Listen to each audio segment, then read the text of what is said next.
വവ്വാലുകളിൽ പുതിയൊരു കൊറോണ വൈറസിനെ കണ്ടെത്തി. കോവിഡ്-19 മഹാമാരിക്ക് വഴിവെച്ച SARS-CoV-2 വൈറസിൻ്റെ അതേ രീതിയിലാണ് HKU എന്ന ഈ വൈറസും കോശങ്ങളിലേക്ക് കടക്കുന്നത്.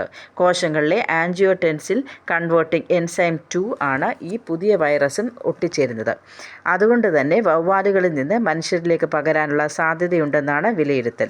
ഹോങ്കോങ്ങിലെ ജാപ്പനീസ് പൈപ്പിസ്റ്റിലെ വവ്വാലുകളിൽ ആദ്യമായി തിരിച്ചറിഞ്ഞ വൈറസിൻ്റെ പുതിയ വകഭേദമാണിത്. Middle east respiratory syndrome MERS ഉണ്ടാക്കുന്ന വൈറസ് ഉൾപ്പെടുന്ന ബെർബെക്കോ വൈറസ് ഉപവിഭാഗത്തിൽ നിന്നാണ് പുതിയ വൈറസ് വരുന്നതെന്നാണ് ഗവേഷകർ നൽകുന്ന സൂചന. എന്നാൽ ഇത് മഹാമാരികൾക്ക് കാരണമാകുമോ എന്ന കാര്യത്തിൽ വ്യക്തതയില്ല. വവ്വാലുകളിൽ നിന്ന് പകർന്നാലും അത് എത്ര വേഗത്തിലാകുമെന്ന് ഗവേഷകർ മനസ്സിലാക്കുന്നതേയുള്ളൂ.